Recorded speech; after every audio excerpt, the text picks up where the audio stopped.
Pegaram só com a mão, pegaram só com a mão, pegaram só com a mão, pegaram só com a mão. É um prazer enorme estar aqui com vocês. Eu estava brincando com o diretor César, quando eu cheguei há pouco do Rio, e disse, não conta meu tempo por enquanto não, hein, pelo amor de Deus.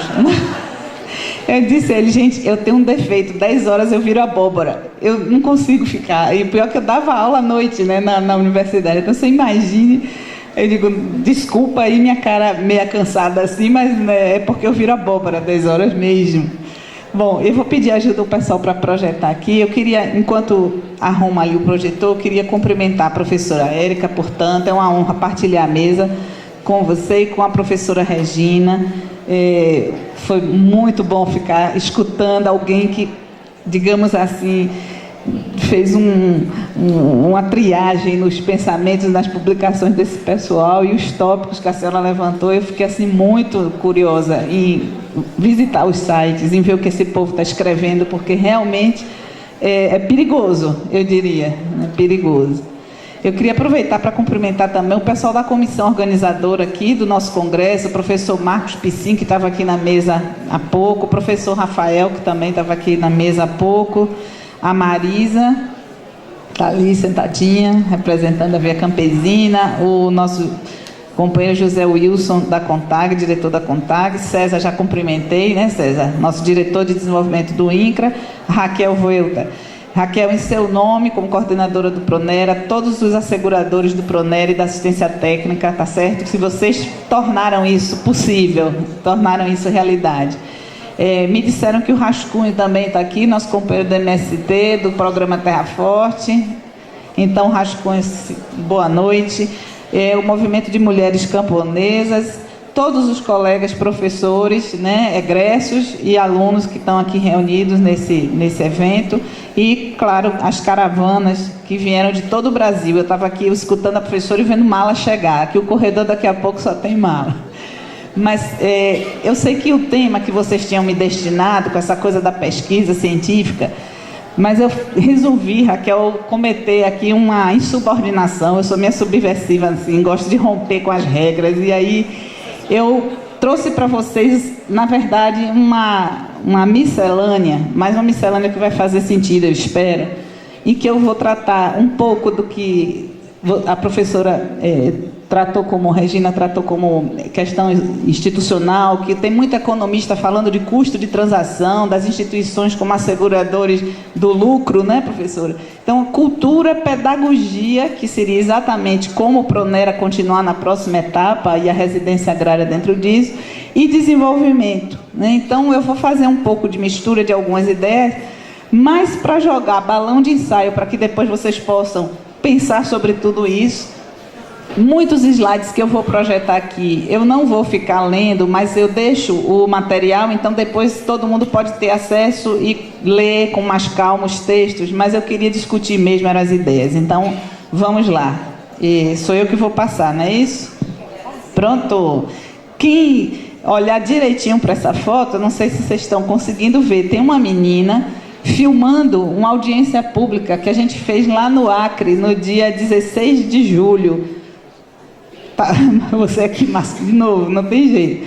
E o que eu achei de importante? César Aldrigue tirou essa foto e eu pedi a ele, está na apresentação para a presidenta Dilma, que a gente vai levar do INCRA.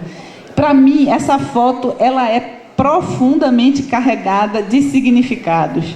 Se a gente olhar, é uma brasileira que está lá em Sena Madureira, né, nos confins lá da Amazônia nossa, está participando de um ato político e democrático, que é uma audiência pública para discutir questão agrária, posse da terra, de quem é, quem fica, quem não fica. Ela está com tecnologia de última geração na mão, que ela está ali usando um aplicativo, ela depois pode transmitir aquilo via rede para quem ela quiser, ela tem ali um testemunho de todo mundo que falou naquela mesa. Então, gente, eu acho que esse é o futuro do nosso trabalho. Os professores aqui presentes, os nossos residentes, os egressos do Pronera. Esse é o brasileiro e a brasileirinha do futuro aqui. E que já está hoje o INCRA muito mais atrasado em relação a ela, em termos do que a gente está usando de tecnologia para fazer reforma agrária, para fazer controle da função social da propriedade, nós estamos muito mais atrasados do que a menininha lá com seus 10, 12 anos, que já está usando trocentas coisas para defender o interesse dela e da família dela, que ela estava naturalmente acompanhada lá por sua mãe. Então, os pontos principais, que são, na verdade, as ideias que eu queria soltar aqui nessa sala hoje, para que vocês pensem nisso muito carinhosamente daí em diante, é o seguinte. Primeiro, algumas diretrizes para a formulação de políticas para o desenvolvimento. Na minha cabeça, salvo o melhor juízo, como o povo do direito diz, a questão da função social da propriedade é a mesma questão do desenvolvimento do Brasil, não se separa uma coisa da outra. Nós estamos com os problemas de desigualdade que nós estamos hoje porque o Brasil não fez reforma agrária. Nós estamos com problemas de questões de desigualdade, de assimetrias regionais, porque a gente não cuida da função social da propriedade. E assim vai. Então, eu não consigo dissociar o trabalho do INCRA do trabalho do desenvolvimento. Então, essa é a primeira coisa que eu queria discutir. A segunda é integrando as escalas, porque nós trabalhamos no INCRA no nível do imóvel, que é fazenda por fazenda a ser desapropriada ou que seja adquirida de alguma maneira, obtida de alguma maneira, e nós trabalhamos território, nós trabalhamos a questão amazônica, a questão do semiárido, quer dizer, você passa para a macro-região de repente, e daqui a pouco você está formulando política para o país. E daqui a pouco você vai ter um evento semana que vem, que é ibero-americano, todo mundo junto discutindo questão de cadastro de terra. Então, essa integração das escalas, tem dois instrumentos que eu queria discutir e trazer para que todo mundo que faz parte do Pronera começasse a pensar, que é a questão das regiões rurais e a rede de cidades. São dois instrumentos do IBGE que eu vou querer conversar um pouquinho. Terceiro ponto é muita análise política. Perdoem se eu me prolongar um pouquinho, mas eu acho que vai valer a pena. Eu vou mostrar para vocês um único slide sobre os ciclos políticos e os horizontes de evento, e eu vou explicar o que é isso, como é que a gente percebe a realidade no Brasil. O quarto ponto é a questão da cultura e pedagogia. Eu vou trazer o caso concreto de uma nova pedagogia do campus de Lagarto, do campus de Ciências da Saúde de Lagarto, da Universidade Federal de Sergipe. Tem gente de Sergipe aqui na sala? Eba, não me deixem mentir. E o último ponto, que é o quinto, é a proposta final, que é uma rede Pronera com busca ativa de capacidades produtivas e inovativas. Nós temos metas no INCRA e a gente vai jogar isso aqui na sala e vocês vão trabalhar muito e depois dizer se isso é viável ou não. Então, esse é o sumáriozinho e eu vou tocar o barco. Eu vou ser muito rápida na questão das diretrizes, porque eu sei que eu estou falando para um público que entende bem que o Estado, principalmente num país, né, em desenvolvimento ou subdesenvolvido, como ainda é o nosso país, cheio de desigualdades, ele não pode se furtar o papel de ser estimulador, promotor, tanto da igualdade, da equanimidade, quanto do próprio desenvolvimento.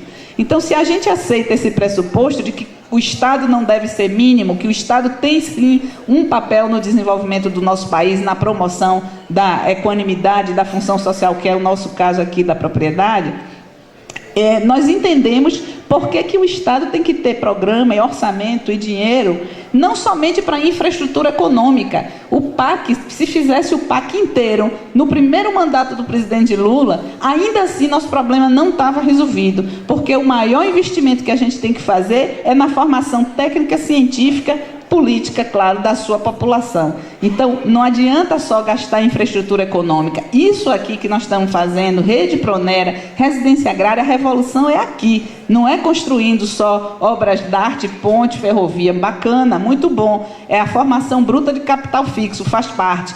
Mas não muda o país. O que muda o país é isso que nós estamos fazendo aqui. Eu tenho plena consciência do papel disso. Então, a primeira diretriz é aceitar o pressuposto de que cabe sim ao Estado um papel nessa promoção. A segunda é, se esse Estado, supondo que essa primeira está ok, se esse Estado possui o objetivo estratégico do desenvolvimento, quer dizer, ele persegue o desenvolvimento, então ele vai ter que atuar para aumentar o nível de confiança e de cooperação na sociedade, investindo na formação de capital social. Desculpe usar a expressão capital, mas é o que a bibliografia trata.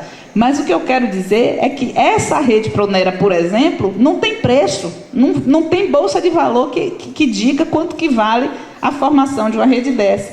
com os professores, com as instituições, as organizações de ensino, com os egressos, com os pesquisadores, enfim. Então, é fundamental que a gente crie aquela coisa que vocês fizeram na mística, Tiago de Mello, né? Que o homem fale a verdade para o outro, que seja como um menino para o outro, que não tenha por que desconfiar. Isso é fundamental, porque se nós não tivermos um patamar mínimo de cooperação entre os movimentos e a sociedade organizada, o lado de lá não está de brincadeira, meu povo. Não está de brincadeira. E se isso é verdade, quer dizer, cabe ao Estado um papel e cabe a gente saber fazer nossa organização, construir nossa força, nossa cooperação. A terceira coisa é o seguinte: nós temos urgente a necessidade de reformar o Estado brasileiro. Isso tudo que nós estamos passando hoje, nessa conjuntura difícil que o companheiro da CONTAG falou, é por causa de como o Estado brasileiro está estruturado e está organizado. Né? Na verdade, nem pacto a gente pode dizer que teve, né? Não teve nem pacto nesse sentido de combinar com os outros. A gente saiu da democracia, passou por uma série de momentos muito complicados, e as instituições, no sentido, professor, aqui, de costume, instituição no sentido sociológico do termo, os costumes da gente não mudaram. Os coronéis continuam no interior, os coronéis continuam nas áreas urbanas, especulam com a terra urbana, especulam com a terra rural, do mesmo jeito. E são essas pessoas que estão hoje com a representação no Congresso, colocando em xeque todo um projeto de Estado intervir no desenvolvimento, ao contrário do projeto de Estado mínimo. Então, a coisa da res pública, né, realmente é a terceira diretriz. A quarta é o seguinte: nós temos a correção das desigualdades regionais e intrarregionais de forma sustentável, tá certo? Para isso acontecer, nós temos que ter todos os níveis federativos envolvidos, porque a geopolítica mundial não é brincadeira.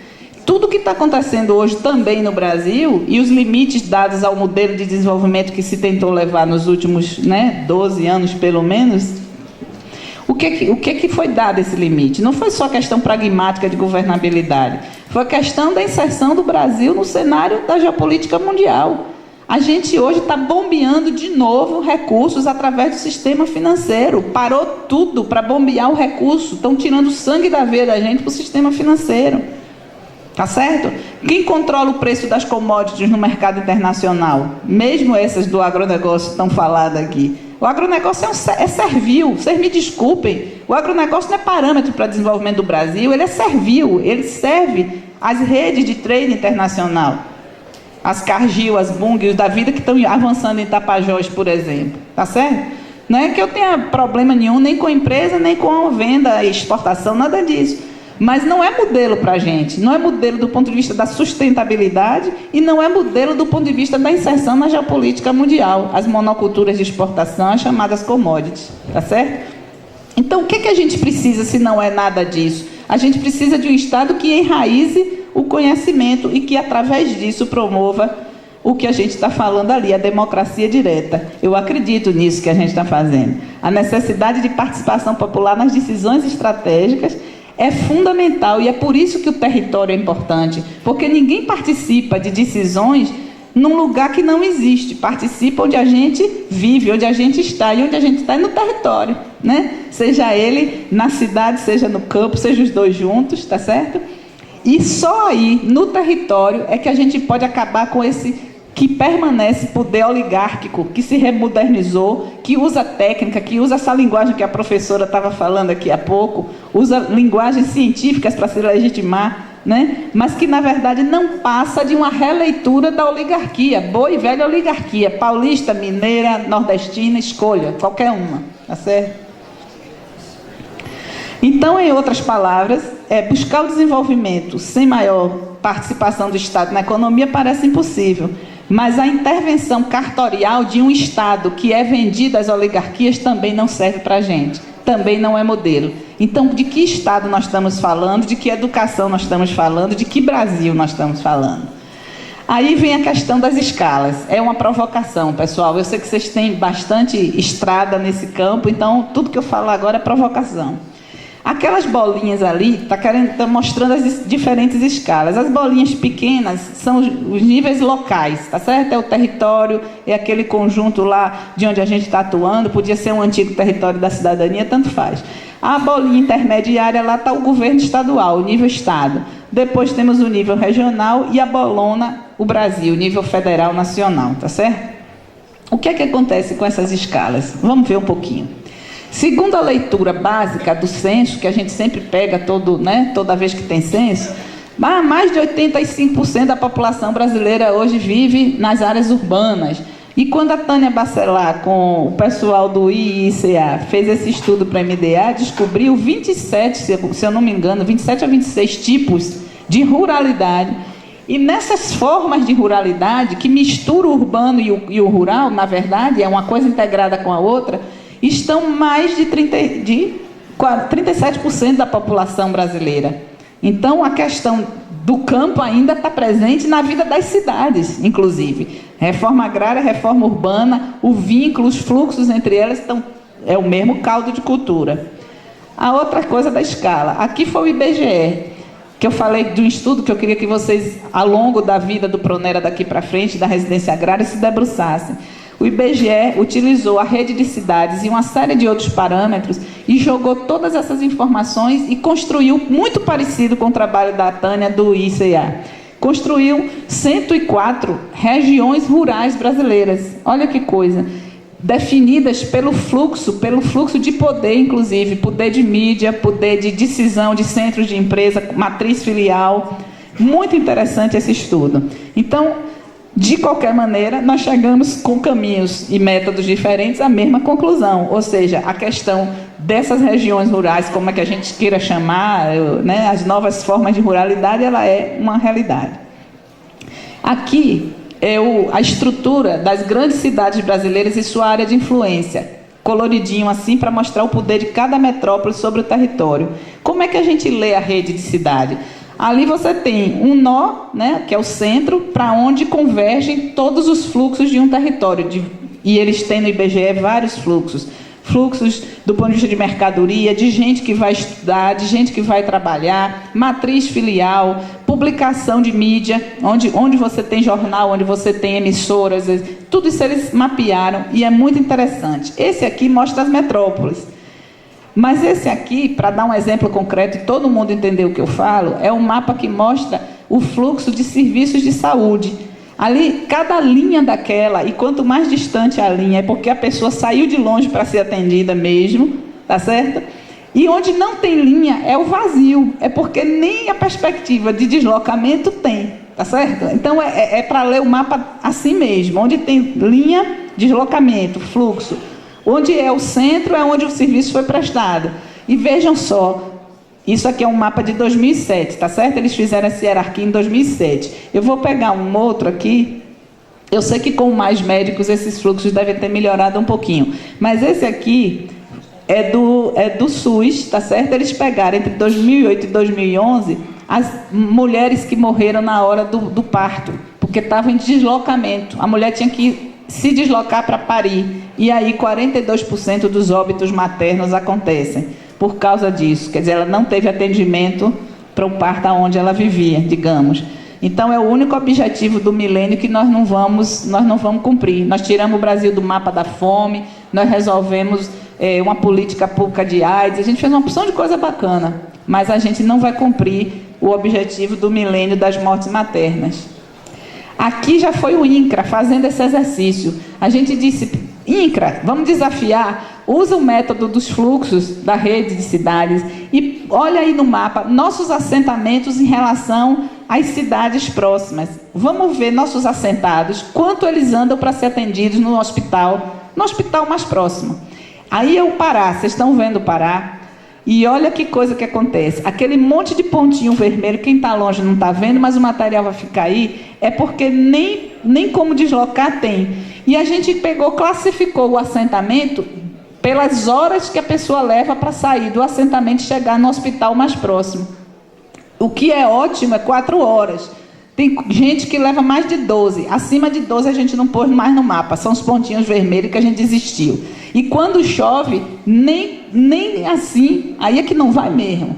Então, isso é o Pará, tá certo? Claro que é um exemplo radical. Todo mundo sabe que se eu pegar Santa Catarina, Rio Grande do Sul, né, eu vou ter um pouco diferente disso aí. mas é para ver como esse método aplicado à reforma agrária, ele pode ajudar a gente a localizar os assentamentos, a trabalhar a rede de cidades com oferta de serviços, para a gente não estar jogando nas terras cada vez mais longe, que quem falava disso foi Marx. Marx dizia que o valor da terra, quanto mais longe, né, Ricardo começou e Marx depois explicou por quê. Então a gente não pode fazer isso, a gente tem que botar a produção onde ela está perto da comercialização, da agroindústria, da energia, do serviço, né? Então, são essas perguntas que eu queria ficar jogando aqui, provocando vocês com esse método.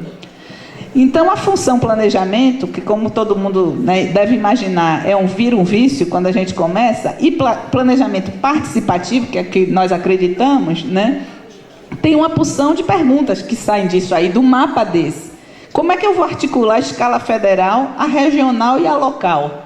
Né? Como é que eu vou dar coerência a planos estratégicos que são discutidos nos estados e nos territórios para o Brasil, para fazer sentido para o Brasil? Quer dizer, tanto ir do maior para o menor, quanto do menor para o maior. Como é que eu posso fazer isso? A resposta é óbvia, são as estruturas de planejamento, né? Mas o que é que acontece? A quem desagrada essas estruturas de planejamento, principalmente se forem participativos? Quem não quer perder o poder. A resposta é também básica. As velhas estruturas de poder local não querem perder de jeito nenhum o poder que elas têm, né? E a partir daí elas influenciam até no Congresso Nacional. É assim que o mundo roda, né? Então, eu vou mostrar aqui uma outra maneira desse poder local ser questionado. Aqui a gente fez outro exercício em Goiás. Os polos agroindustriais que já existem em Goiás. Não importa se é da gente, cooperativa, ou de um particular, mapeamos somente onde tem agroindústria em Goiás. E mapeamos esses 14, tá certo? Arranjos produtivos, de açafrão, a aquicultura, a bananicultura, a carne e assim vai. Esses 14 agropolos, sei lá se eu posso chamar assim, estão nesses municípios pintadinhos. E aqui a gente ligou cada agroindústria a uma rede de 50 quilômetros de raio para os assentados do INCRA, os assentamentos. Mapeamos aqueles assentamentos que estão num raio de 50 quilômetros da fábrica, poderiam estar fazendo parte de um arranjo produtivo.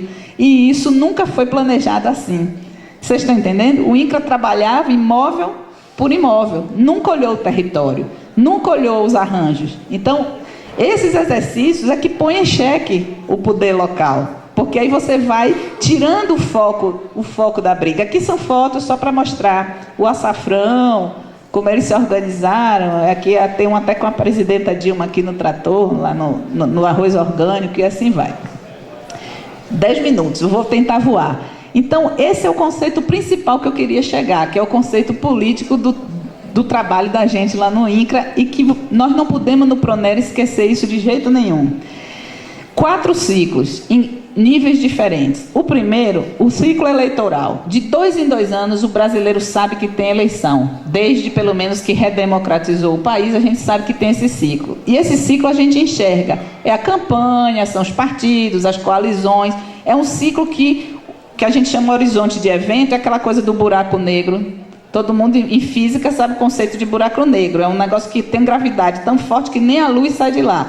Então, você, na verdade, vê um horizonte de eventos ao redor da área de influência gravitacional do buraco. Quer dizer, até onde você consegue ver. Tem mais coisa acontecendo depois, mas a gente não vê. Então, o que é que o brasileiro vê? De 2 em 2 anos, ele vê um ciclo eleitoral. De 4 em 4, ele vê um ciclo de gestão. Ele vê que um governo entrou, fez, não fez, avalia, bom, ruim, trabalhou, não trabalhou, rouba, mas faz, todo tipo de avaliação. Esse também a gente enxerga. Mas o ciclo de mudança estrutural de 10 anos, as interrupções políticas sucessivas da nossa história mais recente, do século passado, da ditadura, para depois a redemocratização, aí veio o plano, né, década perdida, plano cruzado, faz isso, faz aquilo, e a gente não foi vendo as mudanças estruturais. Pela primeira vez nesses 12 anos que está pacificada, as eleições aconteceram nessa, né? O ciclo FHC, depois o ciclo PT. O que é que a gente começa a ver? Mudança estrutural. Uma prova de mudança estrutural, a gente aqui nessa sala. Olha como a continuidade de um governo por 10 anos permite acontecer coisas que políticas de um governo não fazem. E política cíclica eleitoral de 2 em 2, menos ainda. E por que eu estou fazendo essa provocação? Porque, infelizmente, no parlamento, até os nossos parlamentares ficam trabalhando e querem que a gente trabalhe no ciclo curto. Eu estou de saco cheio disso. A gente tem que parar de querer fazer de ciclo curto coisas que são estruturantes. Reforma agrária é questão estrutural para o desenvolvimento do Brasil. Não pode ser manejada em ciclo curto. Nós temos que ter bandeira e política de continuidade estrutural. E se vocês acham que 10 anos é muito tempo, eu vou chatear mais ainda, porque tem uma outra mudança que o buraco negro não deixa a gente ver nunca, porque passa de uma geração para outra. Vocês jovens que estão aqui não têm ideia do que a gente passou para sair da ditadura. Vocês não têm ideia do que foi a hiperinflação no Brasil. Então são mudanças que eu chamo culturais, institucionais no sentido de costumes, valores. Essas são de 25 anos de continuidade. Então, gente, nós não temos que lutar porque Dilma é feia, bonita para continuar. Nós temos que lutar, sabe por quê? Porque tem um projeto de Brasil que está em jogo, que precisa de 25 anos para mudar a cultura e mudar as instituições. Nós mal começamos o trabalho, mal começamos. E esse ciclo, como a gente viu, a maior parte das pessoas nem enxerga. É duro de dizer, a maior parte nem vê. Então, cabe a nós que estamos aqui na residência agrária, que teve um Pronera, que trabalha com o campo, a gente tem que levar essa mensagem, que são mudanças muito mais profundas que a gente precisa fazer. Então, cultura e pedagogia, o campus de saúde eu vou passar voando, o caso está aí, quem quiser depois pega para olhar. É um campus com 7 profissões da saúde, foi feito meio a meio o presidente Lula e na época o governador Deda, tá certo? E esse pessoal tem uma metodologia, amanhã acho que o reitor vai estar aqui, né, o reitor Ângelo, vocês podem até perguntar para ele, a metodologia chamada PBL, é aprender resolvendo problema. Então, no primeiro ano, todo mundo, não importa se é médico, enfermeiro, dentista, vai todo mundo junto para um posto do SUS, para ver um caso concreto. E eles começam a estudar do SUS para cá. É todo voltado para profissionais do SUS. Então, é muito bacana a experiência. Acaba com essa distinção de que o médico está lá em cima, é uma elite, sabe? Então, esse caso é o caso de uma pesquisa que eu participei para a Fiocruz com a Rede Cist. Eu vou deixar aí, eu não vou falar porque o tempo está acabando. Essa é a vista aérea de Lagarto. Os 3 pontos focais para o desenvolvimento urbano. Aqui o campus. Tem um campus, a escola técnica, a IFE, né? E o hospital regional. Aqui foi a regionalização de Sergipe, a rede de SUS, eu não vou ficar, não tem tempo para eu falar, mas o caso vai ficar contado, tá certo? Está aqui, passa coisa. Passa coisa. Passa para onde? Para lá? Não passa? Ai, meu tempo. Meu Deus. Isso aí são todos para vocês verem como foi pensado o território, que a gente chamava Centro-Sul Sergipano, botou o campus, botou todo um conjunto de infraestrutura e lá tem pra caramba assentamento de reforma agrária. Muitos, muitos. E todos se beneficiaram dessa oferta de serviços por esse trabalho de polo. Aqui a estrutura do arranjo produtivo, eu não vou falar mais do caso, fica aí para vocês lerem depois. O resultado da pesquisa, que é uma coisa interessante. Isso aqui seria o conjunto do arranjo, tá certo? O complexo econômico da saúde lá, que é uma aplicação que o Pronera pode ter e a residência agrária pode ter. Se vocês assimilarem o método de olhar o território e de olhar os arranjos produtivos, pode desenhar esse arranjo onde ele estiver. E você vê quem são os atores. No caso do complexo da saúde, era a partir do núcleo, educação para a saúde, você monta ao redor toda uma gama de oferta de serviços. Além do hospital público, veio o hospital particular, veio clínica, laboratório, começou a agregar valor e dinamizou a economia do município. E a ideia é partir para a indústria que venda coisas para o SUS, para você não estar como o Acre fez com a borracha, o látex, né? Luva cirúrgica, cooperativa lá para poder vender para o SUS, a mesma coisa, tá certo? E mais interessante que vocês têm que, assim, pensar nisso. Na residência agrária e na rede Pronera, o pessoal lá da produção, no serviço de saúde, disse que eles que mais aprendiam não era com Sebrae, com Senai, com nada disso. Eles aprendiam com os fornecedores. Ou seja, aquele pessoal que vinha vender máquina, equipamento, o remédio, é quem faz o maior investimento na capacitação. Qual é o resultado? Vai capacitar para usar aquilo que o cara vende, não é verdade? É o velho caixeiro viajante do tempo do onça, que continua acontecendo. Então você reproduz na universidade aquele complexo econômico que gira em torno da saúde, com multinacionais da química, da mecânica, agora até da ótica, né, com aqueles equipamentos todos de ultrassom. Então, muito interessante esse exemplo, por isso que eu acho que vocês deviam se debruçar um pouquinho, conversar com o reitor. Vamos passar. Passa que está acabando o meu tempo.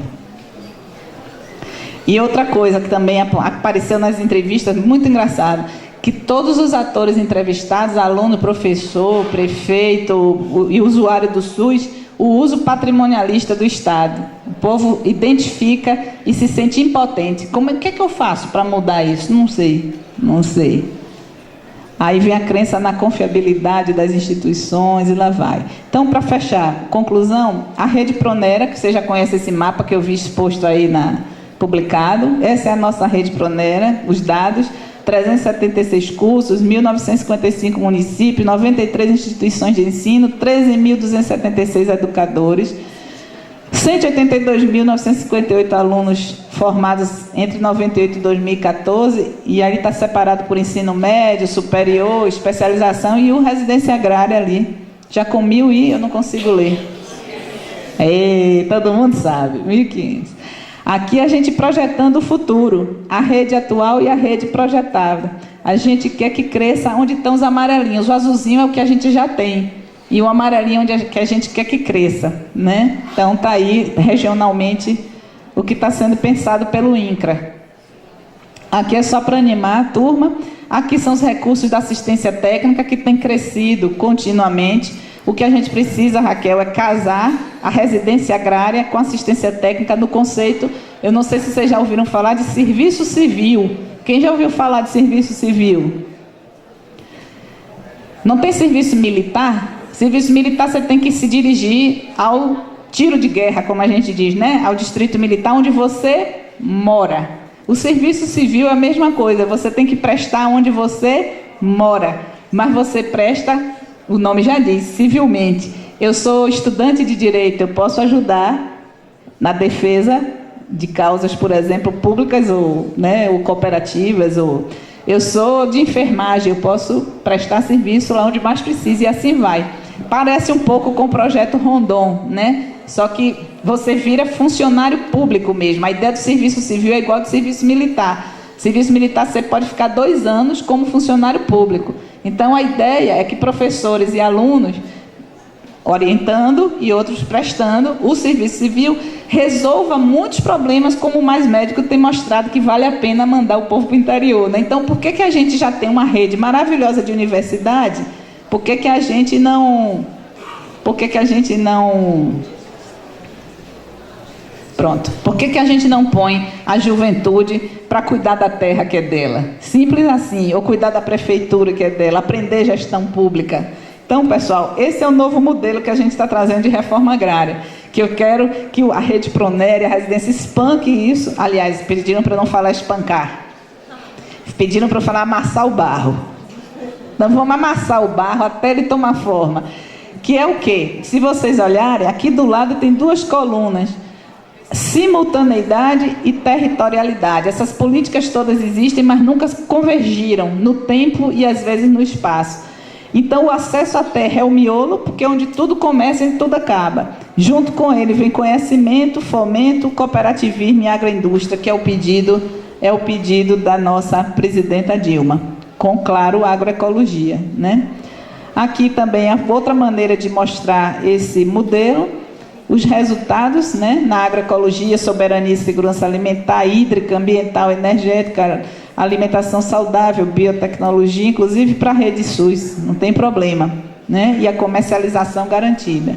Aqui eu estou deixando uma comparação que eu acho que vale a pena para vocês, que todo mundo aqui gosta de reforma agrária. Aqui é o modelo atual na coluna da esquerda e o modelo que a gente está tentando levar na coluna da direita. A base de dados hoje... Bom, primeira estratégia, hoje é por assentamento, né? Então, imóvel por imóvel. A gente está propondo uma estratégia por território. Primeira mudança, já parte para o coletivo. A segunda coisa é que hoje a base de dados do INCRA tem 5 sistemas que não se falam. Quando a gente precisa acompanhar qualquer coisa, prestar conta, receber um movimento social para uma reunião, arranca os dados na pancada, porque é uma coisa de doido. A gente está agora apresentando já uma carta consulta para captar o recurso e vamos unir, integrar esses sistemas todos e nós vamos ficar que nem um Sensipan. Quem puder, já que está em Brasília, eu proponho uma residência agrária de geotecnologias, digamos assim, aprender a mexer com aqueles sistemas lá, para os movimentos terem sua sala de controle também, via satélite, todo mundo, por que não, né? A unidade de estudo, o ECGR, todo mundo já ouviu falar do ECGR, né? Que é um papelzinho necessário, um estudo feito pelo INCRA, pelos peritos, para dizer que aquilo era viável. Em vez de ser por imóvel, que não faz sentido nenhum, você tem um ECGR por território, que aí você entende a dinâmica daquele arranjo, né? E não imóvel por imóvel.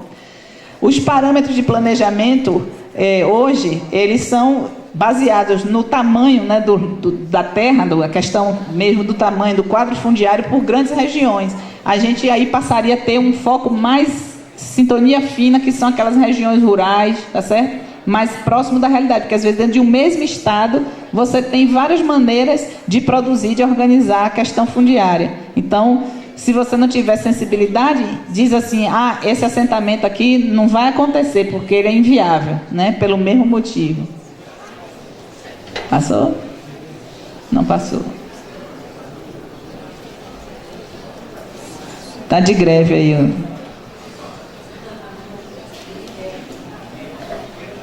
Foi.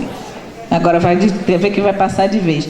Então, a assistência técnica era contratada por assentamento. A ideia é que a gente contrate assistência técnica por arranjo produtivo com essa agroindústria familiar que seja âncora, né?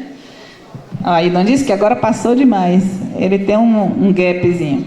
O Pronera sempre foi até aqui por demanda, né? E a gente acha que agora tem que ser o contrário. O Pronera, ele tem que atender as cooperativas que nós estamos querendo apoiar. Então, se numa determinada região eu estou com o povo fazendo grãos, né? Por exemplo, eu visitei no Rio Grande do Sul o arroz orgânico, eu visitei no Acre o PPPC, Parceria Público-Privada Comunitária, que é um frigorífico, uma cooperativa com 700 agricultores familiares, mas enfim, são piscicultores, né?